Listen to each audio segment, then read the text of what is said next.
Up next is Carmen Weisskopf from Mediengruppe Bitnik, who will present recent works from around the internet, subculture, surveillance and bots, random darknet shopper.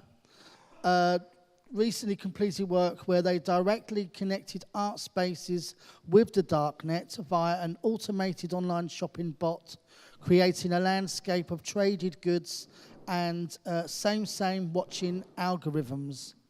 I got lost there. A software bot which counterposes contemporary surveillance technologies with historic Dada artworks by replacing images on the Cabaret Voltaire's website with algorithmically similar images.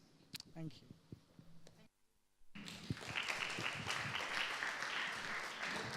So hi, thank you for having me here. My name's Carmen. I'm from Mediengruppe Bitnik. We're an artist group based in Zurich, Switzerland. We work on and with the net, and I'd like to briefly introduce you to some of our work. I'm not quite sure how fast I'm going to be, so we'll see how many works we get.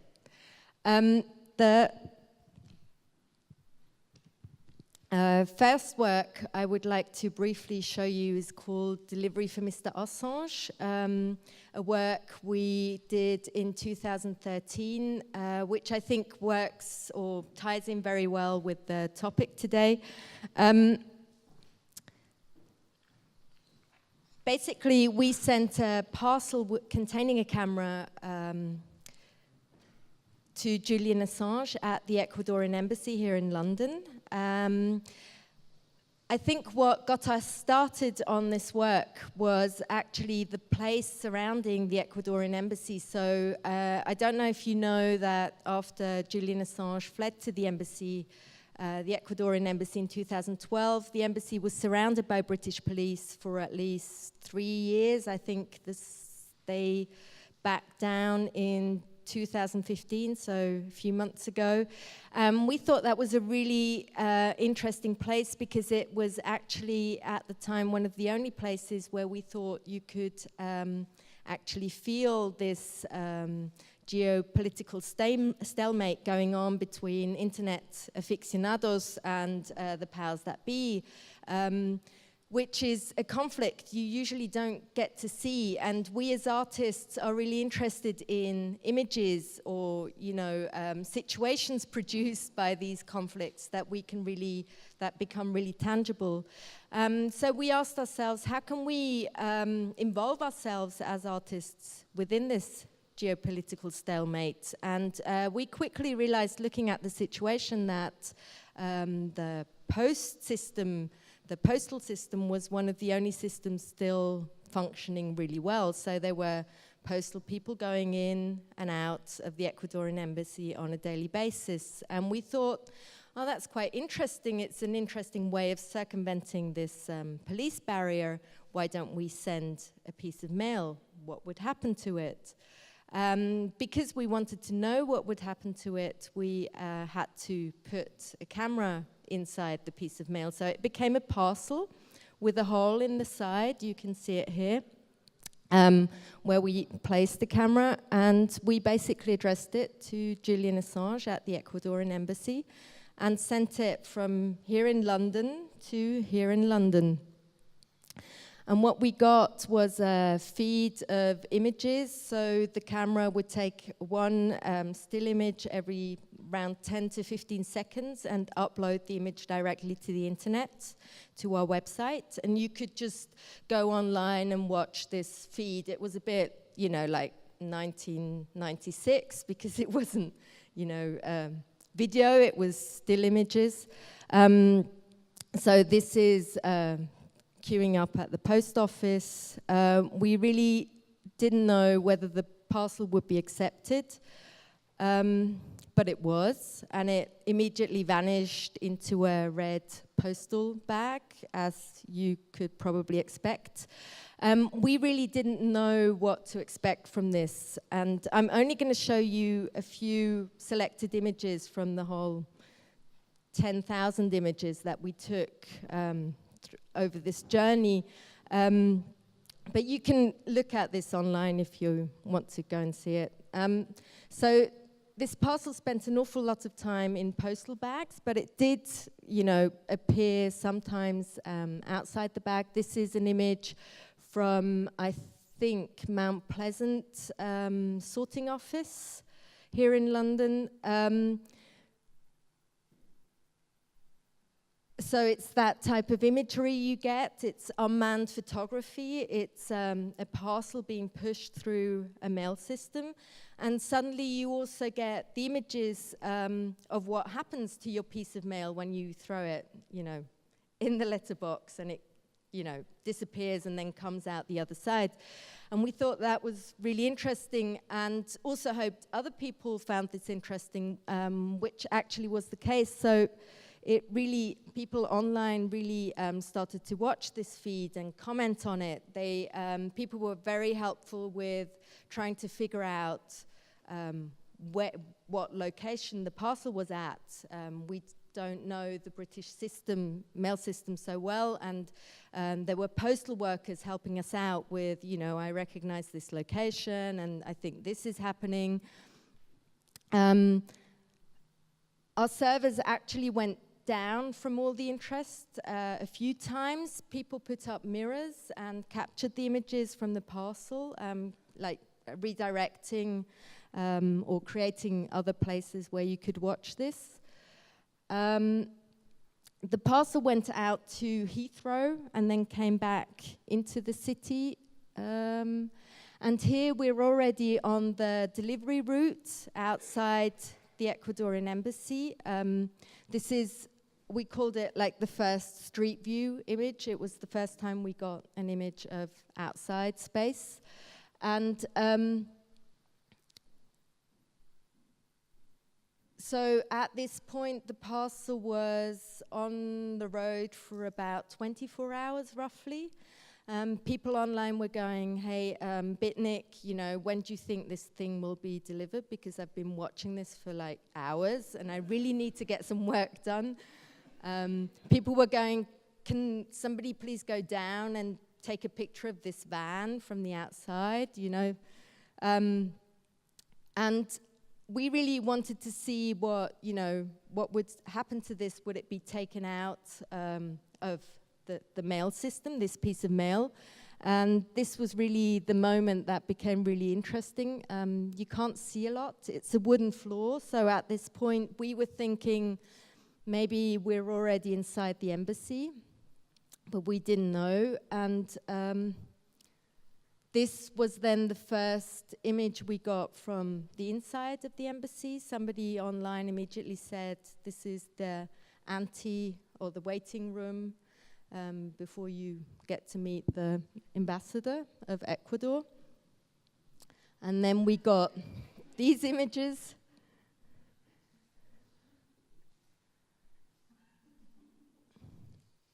Hello world.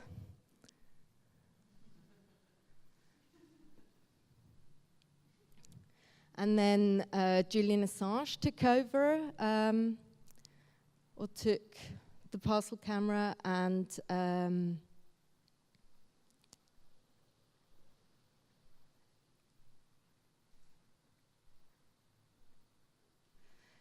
did like a performance with text of people he solidarized himself with who are in similar situations than he is, transparency for the state, privacy for the rest of us. This is one of the images that was most shared from this work. We went to New York to talk at Hope Conference, and people had stickers of this image on their laptops, which I thought was really beautiful.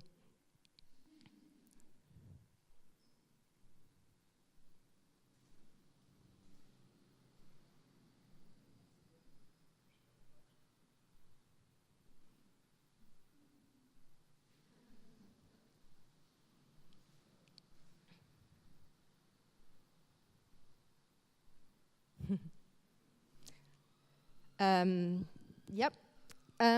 So everything I'm showing you is online, so you can go and check this out. You can see all the other images if you want to see them. The next work I would like to really briefly show you is called Random Darknet Chopper, which is a work we did in 2014. 2013, after delivery for Mr. Assange, was actually a year of crisis for us with the Snowden revelations. As artists who say online or the internet is our cultural Heimat, it was a lot to cope with. We really started rethinking a lot of our work and sort of wondering, can you just go on and do art online after, you sort of realize that the medium is actually, the purpose of the medium is to surveil people, and everything else you do with it is not really interesting. But we sort of recovered from that crisis by putting together a show on the darknet called From Memes to Onion Land, an Exploration. The idea was to gather 13 artists who had done work on darknet or surveillance or subculture online. There were a lot of really good pieces there, and our contribution, you can also check this out online, our contribution was Random Darknet Chopper, where we really wondered about how trust is built in anonymous networks. So the darknet is an anonymized network where people, mostly activists or anyone who needs to obfuscate their identity, go and meet. But there are also darknet markets where stuff is sold, from anything to anything really. A lot of it is drug related, but there's a lot of other stuff being sold also. And we thought, how do you trust people in this network enough to send somebody money and hope that they will send you whatever you ordered back? And so we built this Random Darknet Chopper, which basically was a shopping bot that went shopping once a week for the duration of this exhibition and randomly bought an item off a darknet market for under $100. That was the rule.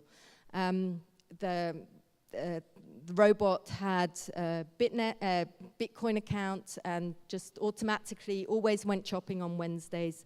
The vitrines you see represent the 12 weeks of the show. So there was one vitrine for each week, and whatever we received at the gallery, we put into that vitrine.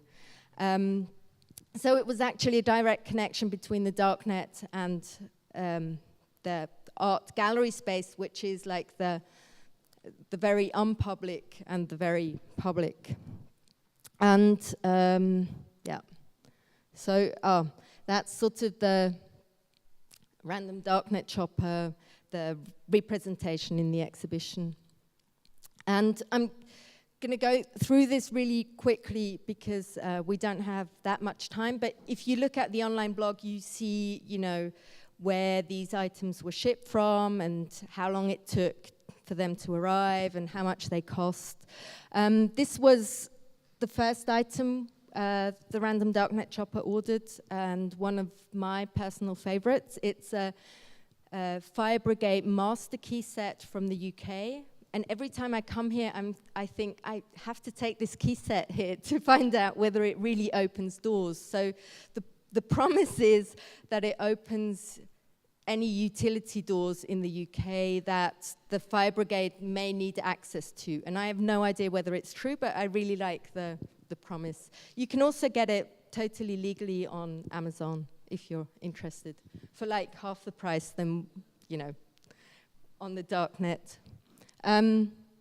Cigarettes, fake handbag, the collected works of J.R.R. Tolkien in PDF format, Visa account card with name and everything you need.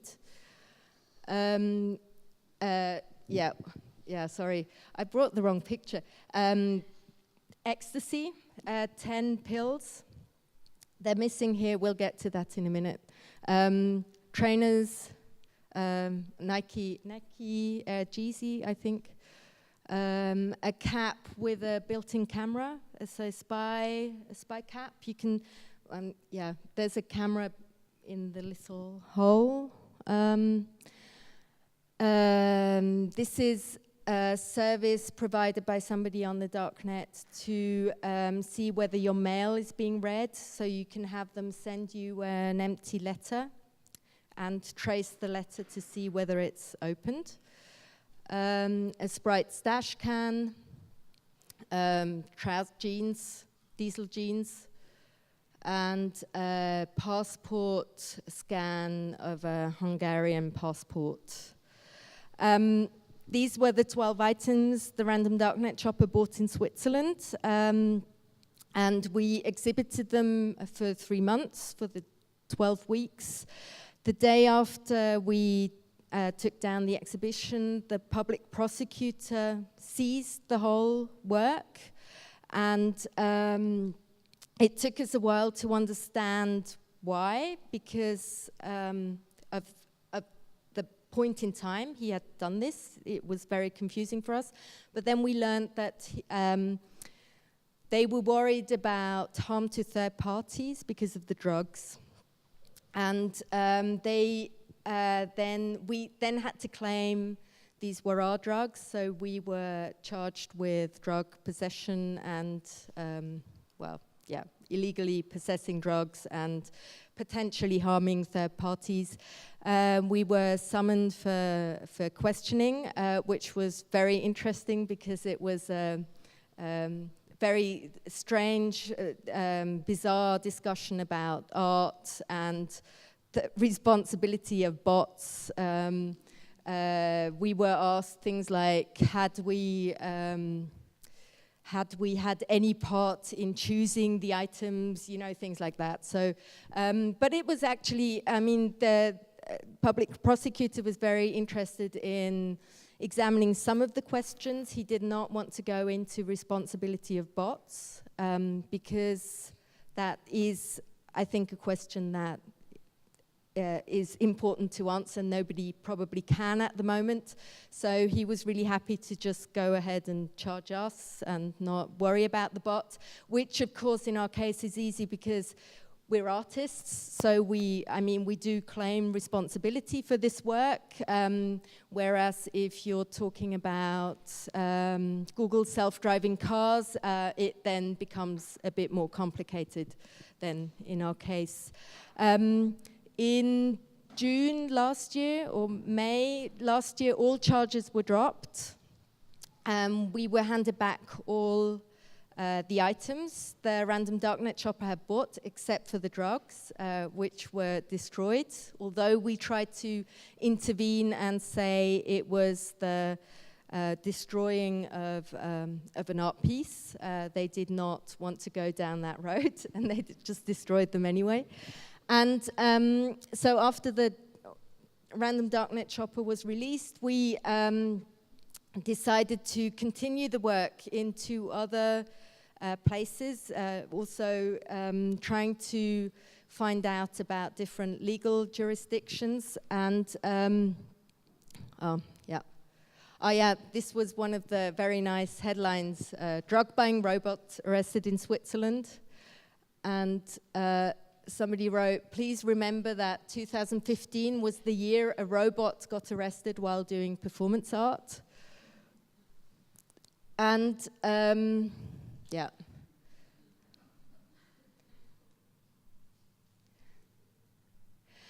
And we did another set of item shopping here in London at Horatio Junior Gallery, where the random darknet shopper bought a fake Lacoste t-shirt, Bitcoin miners, USB key, Bitcoin miners, and firecrackers. Mastering the Art of French Cooking, a PDF of a book. Voice changer cell phone. You can, we didn't test it, but a set of 1 million email accounts from the US, which were never delivered, so we never received this item. This is the screenshot from the seller's website. And a scan of a British utility bill. I think here, as far as I understand, so you get the scan with, so you see it says, you know, what font to use, and you can basically fake this utility scan to say whatever you want it to say, and I think it's used a lot in the UK for proof of identity, right?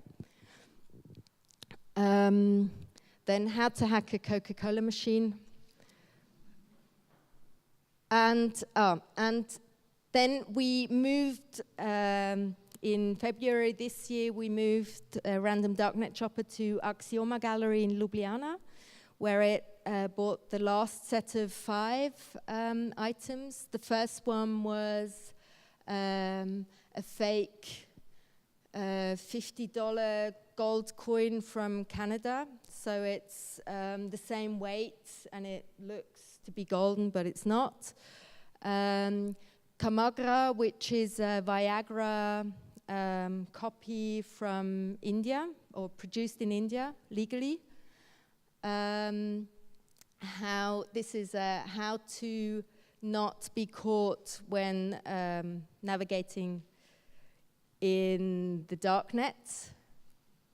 And the last item was a set of lock-picking tools. Oh no, this was the last one. This is those seal stickers you get on products you buy. So it's a set of those, so you can, you know, reseal your products, make them look original. That's it. Thank you. Think about this.